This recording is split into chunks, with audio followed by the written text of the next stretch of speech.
DeFoi. Welcome to In Your Kitchen with Bill and Victoria.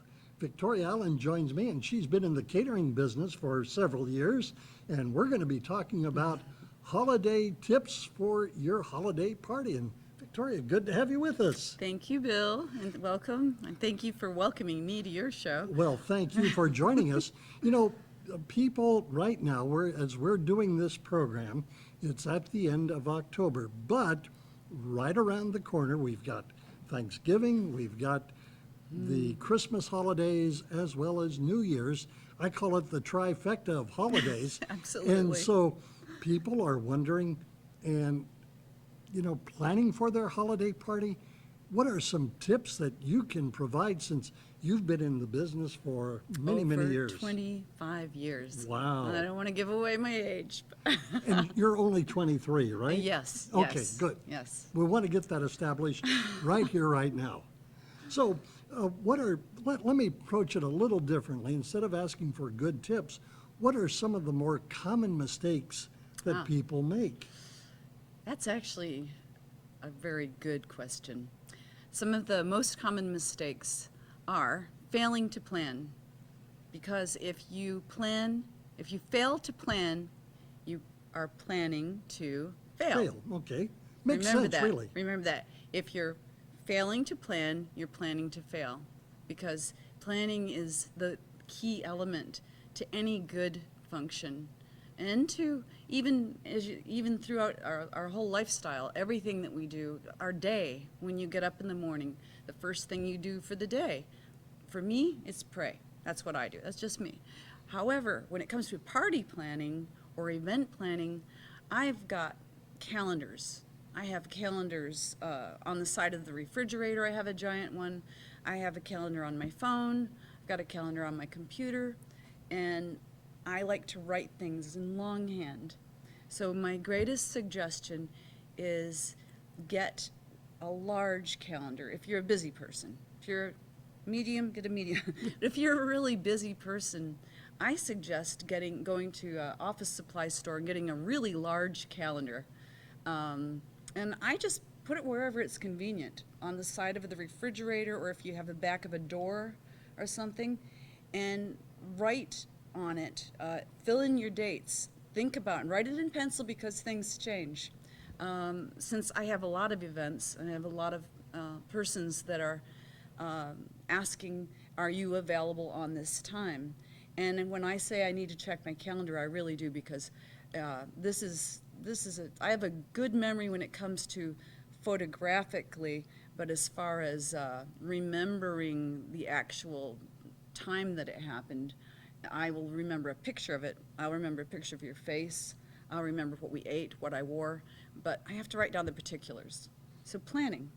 And when you've put out that calendar, are you talking about, well, I need to put the decorations up here on this day, I need to start my food prep, I need to finish completing the invitations, have a deadline for RSVPing? Are these the kind of things that you're talking about when it comes to putting things on a calendar? Well, first of all, I think that the person or people, sometimes you're working with a committee. I'm working with either an individual or a committee. If it's a committee of a church group or the Seroptimus Club or wherever the party is, I have to find out, or the person who's in charge calls me or themselves, if they're doing something small, and they decide when. So you have to think when, and you have to think where, you have to think who am I going to invite? Now, who might have something to do with where. It's like who's on first, remember that I remember routine? that old routine. Who's on first, yes. Who has to be tied into where, because where means space. So I want you to think about, how much space do I have? Where is this going to take place? Is it going to take place in my home? Is it going to take place in my business? Is it a business Christmas party? Is it a home party? Is it at a park? And I've done them all. I've done parties up to 3,000. But I didn't cook. I was a manager. So, and that was at Paramount Ranch. That was Oh my huge. gosh. So, When you have 3,000 people, that to me is mind-boggling. committee. That would be, you do this, you do that, and a delegation. Yes, very much so. But we can delegate ourselves. So as a self-delegator, I can help people. I'm willing to come here and help set the stage, as you ask me, to who, what. So who is you? You who are listening, this is your party. So where, when? I'd say when is pretty important this time of year, wouldn't you? I would, because if you're going to do it at a venue that, like in a restaurant or a hotel, they're taking bookings, and you don't want to be in a space that's too small to accommodate the number of people. I mean, if you were to try to get 20 people in my apartment, you wouldn't have enough room to change your mind. So like you got to have enough space to accommodate the number of people, and you have to think in terms, at least in my judgment. And you're vying for people's time this time of year. The invitations are already coming in. Oh, yes, So yes. remember, everyone else has a life too. So they may be planning a party, and we don't want to cross swords. Exactly. You have to plan for the seating as well as for Yes. what kind of food, how much, the Yes. menu. I mean, there is And a budget. litany of things. And a budget, yes. Budget is very, very important. For many people, it's a prime consideration. And I can help with that too. Wonderful. So we've talked about some of the setbacks that people might encounter. What are some good tips? And if you would share a couple, and we're going to reserve one for the very end. So let's start off with you. Hello. There's someone now wanting to set up a party. There you go.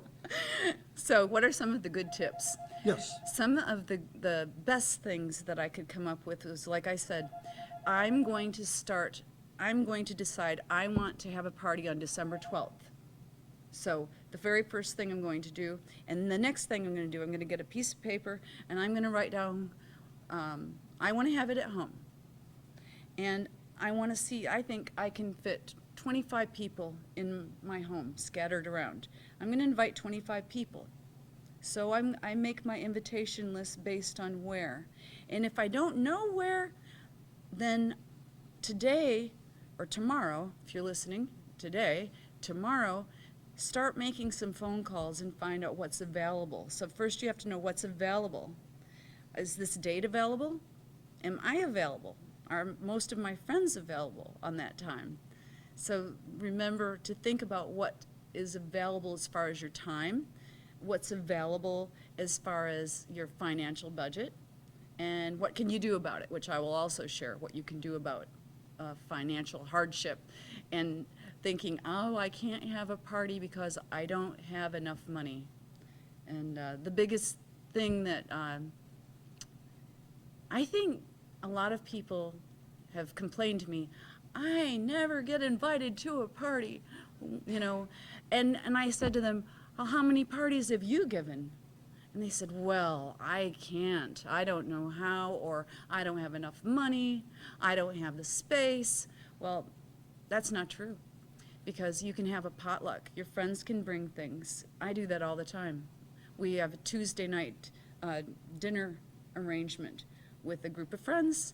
We take turns cooking, take turns having it at different people's homes. It's not a financial burden on anyone, and it's fun.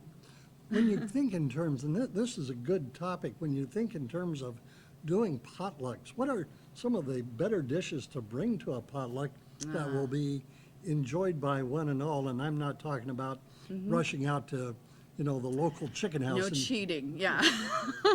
to a local chicken house and bringing in a bucket of chicken. I think remember that whatever it is that you choose to bring, it may be sitting for a little while. So things that hold up well as far as in the salad category are things that have more heartier vegetables. A lot of people, they cry over kale, but the good thing about kale as a, cruciferous, rather than like the more wilted spinaches and things like that, it holds up.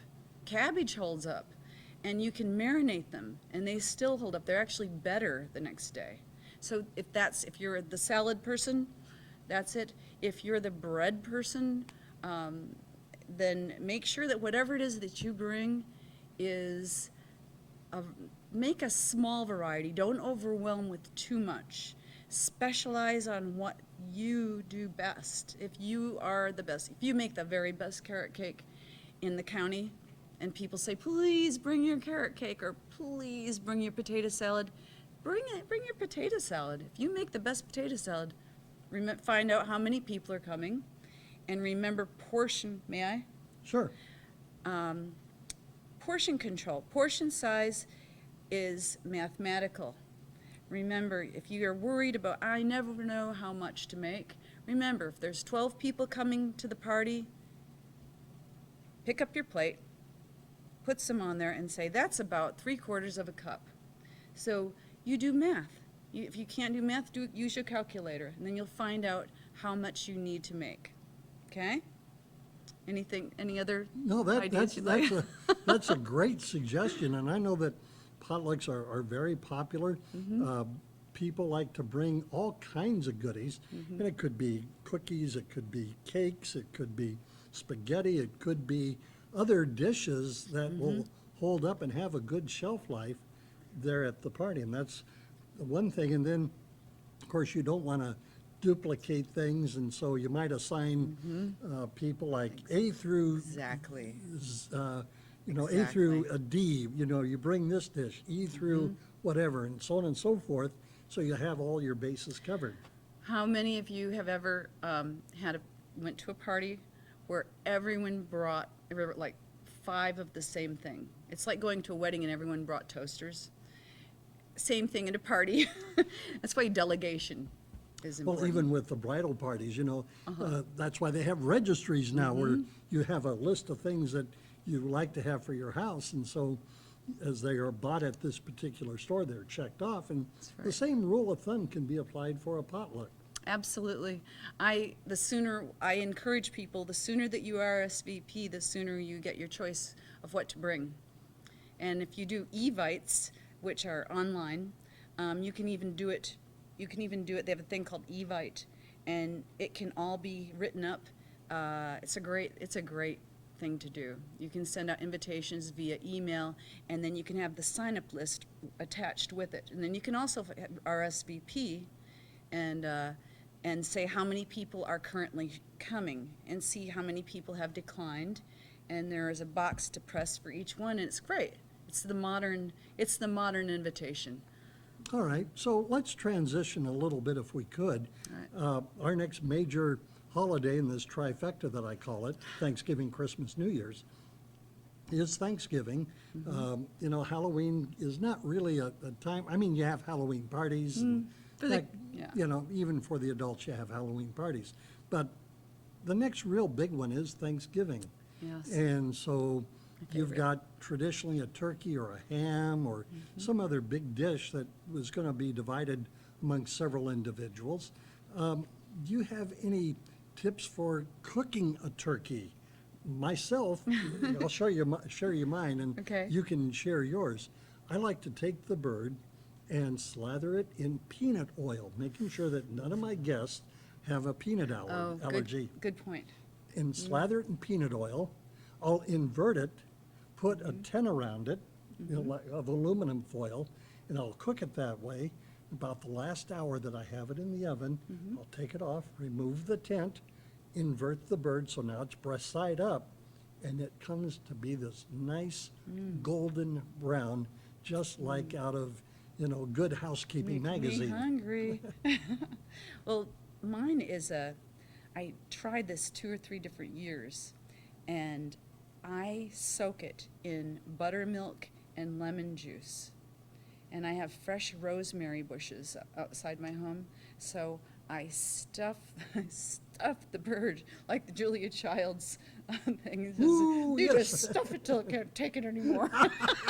So I stuffed the bird with lemons and rosemary and savory herbs like marjoram. See, people are just calling already for it. They want to start their parties. And that's a good idea. That's a great idea. It's a great idea. We'll get back to them. So you keep stuffing the bird and so that it's pretty well filled. And you can also lift the skin up and slide herbs underneath the skin, and it's kind of pretty when it shows through. It's like a thin skin where you can actually see the marjoram leaf, and you can see Well, that's because the skin on that turkey is somewhat translucent. but it's hardy. It is hardy, yes. So And it's- it's going to hold up under the heat of the oven. So for 24 hours, you can get one of those gigantic Ziploc bags or one of the oven cooking bags. And I take 2 half-gallon of buttermilk, and I pour it in there, and I mix. Oh, you can also utilize limoncello. And it's a liqueur generally made in Italy. It's got a little bit of a sweetness to it, but it's got a real punch. And I know that here in the county they have a brewery that does that. I have been there, and I've done the Taste of Camarillo. I featured their product, the limoncello. Shout out to the limoncello family. So we utilize that and mix that together for 24 hours, and then, like you, I invert it, and I put if you do use a device to hold your turkey up off the bottom of your pan, remember, you're going to have to spray it or coat it so that it does not stick, because it's unfortunate when it happens, because it takes some of that beautiful skin off there. And then when you lift it, you actually should put a mitt on. I've got silicone mitts, and you put your whole mitt in. It protects you up to 500 degrees. So I have these mitts that come up to here, and they're only about $4.99 at Bed Bath & Beyond. Stick it in there, and then you take another, and you might even need a helper. You take the other hand and you invert the bird so that it's breast side up for just like you do for the last hour. Now, you might explain to people, and the reason that I do it is because the fat that's in a turkey is typically in the dark meat. The dark meat is typically your drumsticks, your thigh meat, and your back, and that's where the fat is located. And by inverting it, it's almost like it's self-basting, because all that fat now is drizzling through the white meat. Am I right on that or not? You're right. And the reason behind there's a science behind the use of marination. The marination is used, and it's been used for centuries, probably more than centuries, to break down the fibers and to disguise flavors. In the olden days, when people didn't have really terrific meats and really fresh things, they disguised them by using herbs and spices and savory things and drying their meats. But this cultured bacteria in kefir and in buttermilk break down enzymes in muscle tissues, and it renders it white. I've even done it on a pork roast, where it turned it pure white as this cloth. And it's a lovely way to change when you cut it, it's just Oh, it falls apart right off the bone. absolutely tender and juicy. Now, typically, when I think of turkey, I think of turkey leftovers, turkey sandwiches, turkey croquettes. I mean, there's all kinds of things, and I'm sure many of our viewers have been down this road. What would you have for a suggestion for that leftover turkey? First of all, how many of you have ever gotten sick of leftovers? Yeah, I'm guilty. Freeze part of it. Freeze part of it, so that in about 2 weeks you can use more of it, because it's okay for 1 or 2 meals the following week. Turkey tetrazzini, turkey lasagna, you have the hot turkey sandwich, and then people are kind of turkeyed out, I think. Yes, Turkey soup. Yeah, I would do that. But I like to take a good portion of at least a big cup of the broth to save, because I like to take the carcass and cook it for 24 hours and get the marrow and get the bones, because there's a different flavor from that stock. Makes the best soup, makes the best base. So I would do that. And it's got gelatinous. Sometimes you can get this much of a good gelatinous product that you can add some more stock to later. And that makes, like you said, a great base for soups, maybe a turkey stew, or perhaps even a base for gravy. Yes, and you can also use it, sometimes you can substitute in your rice and quinoa dishes. It gives it a pop of flavor. So there's a lot of uses for the stock. And quinoa is becoming more and more popular these Who days. heard of quinoa 5 years ago? Not me. I couldn't even say it. Now it's everywhere. It is everywhere. Okay, so we've got the turkey, the stuffing or the dressing. A lot of people say, well, I prefer the sage. A lot of people say cornbread, and then the herb dressings are probably the three biggies. Those are the biggest ones, but people are getting a little bit more brazen with the dressings, which I really like. I like that. I like the unusual. I like the traditional. But I also think it's fun if someone has a favorite dressing and they're coming and they want to bring it. They absolutely, I like to have, sometimes I'd like to have a couple choices of dressings. And remember, when you do, I keep doing this, sorry. When you do stuff your turkey, it's going to take another additional hour to cook. If you cook it unstuffed, it cuts down the cooking time. So, and you have to remember, sometimes you have to use your thermometer to make sure that the insides are done enough. Because so that we internal we don't want temperature. salmonella. Yeah, That's- that internal temperature is very, very important. So And a that's good a great thermometer. tip. Yeah, and the cooking thermometer is a great way to, It's a good gift. yes, it is a great gift. I mean, some turkeys even come with one of those thermometers that Yeah, will the pop Butterball. up. The butter, yeah, Yeah. they'll pop up when the turkey is done. Fresh versus frozen turkeys, which is your recommendation? I like fresh, but hey, Me too. the taste for fresh I prefer. However, with this method that I shared, I can get that taste because I am utilizing the marination process. So if you can get a frozen turkey for $6, get two of the smaller ones. That's what I do. I'll get 2 or 3 if I can and stick them in the freezer because I like to make my own lunch meats that are unprocessed, my own turkey salad and so forth throughout the year.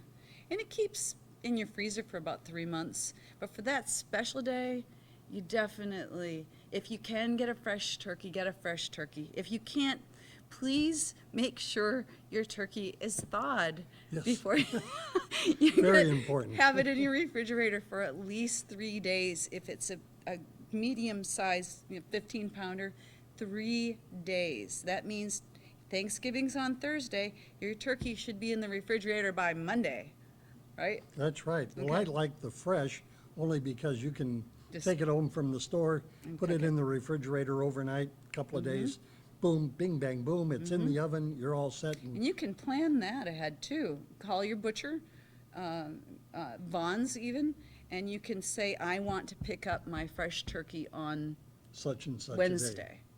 And that way you're guaranteed a fresh turkey so that you don't have to go picking through it. So that's probably the smartest way to get your fresh turkey, something Exactly, like that. yeah, that's a wonderful way. Side dishes for a Thanksgiving meal, what would be some good ones? I know the traditional is the green bean casserole. That's right. Well, I've developed something that is a little bit, it's still the green bean casserole, but I've made it a little bit more colorful.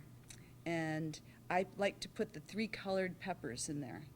And Okay. you can, if you don't want to cut them up from fresh, you can get them in a bag at Trader Joe's. It's $2. And you mix it in with the green beans, and then I saute the sliced almonds and put them on the top.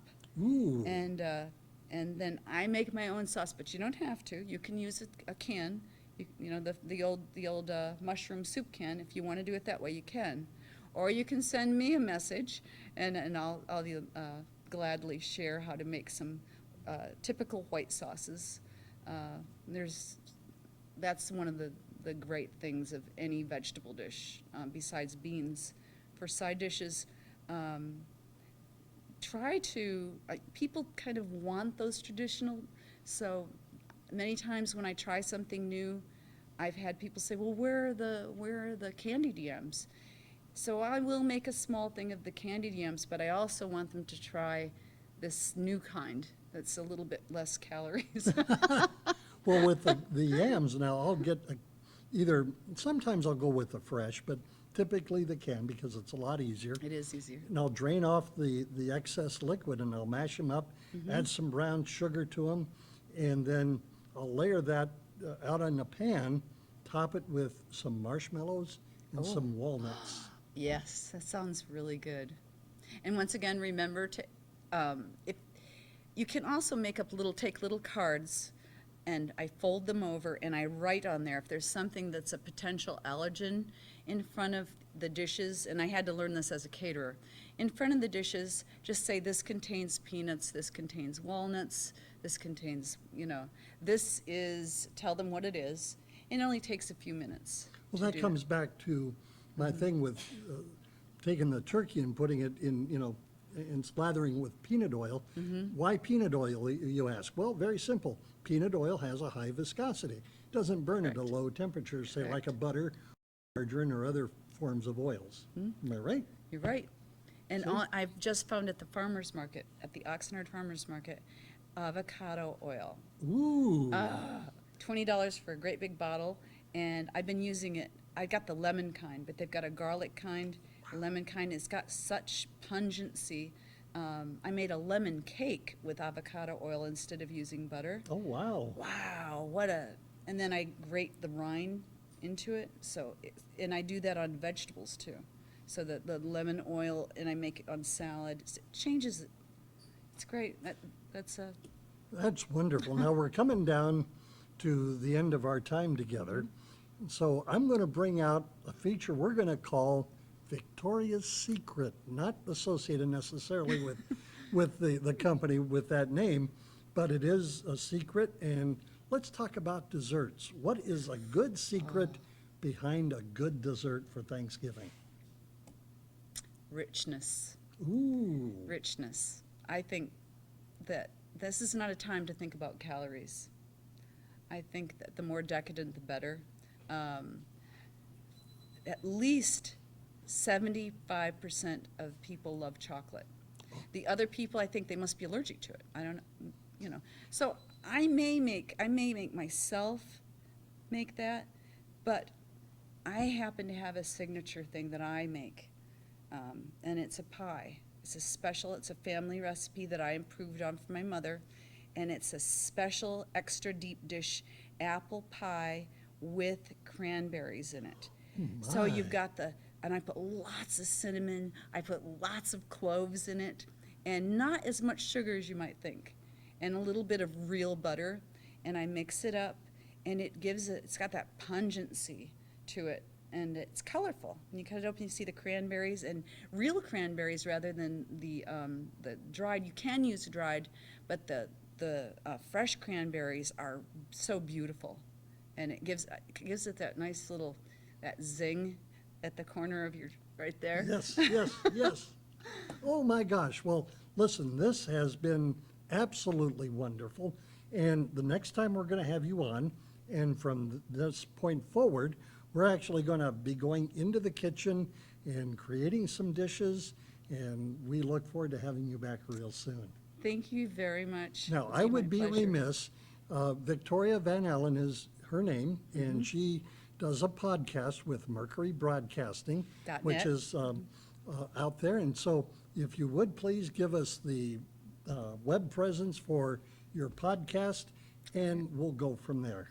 Okay.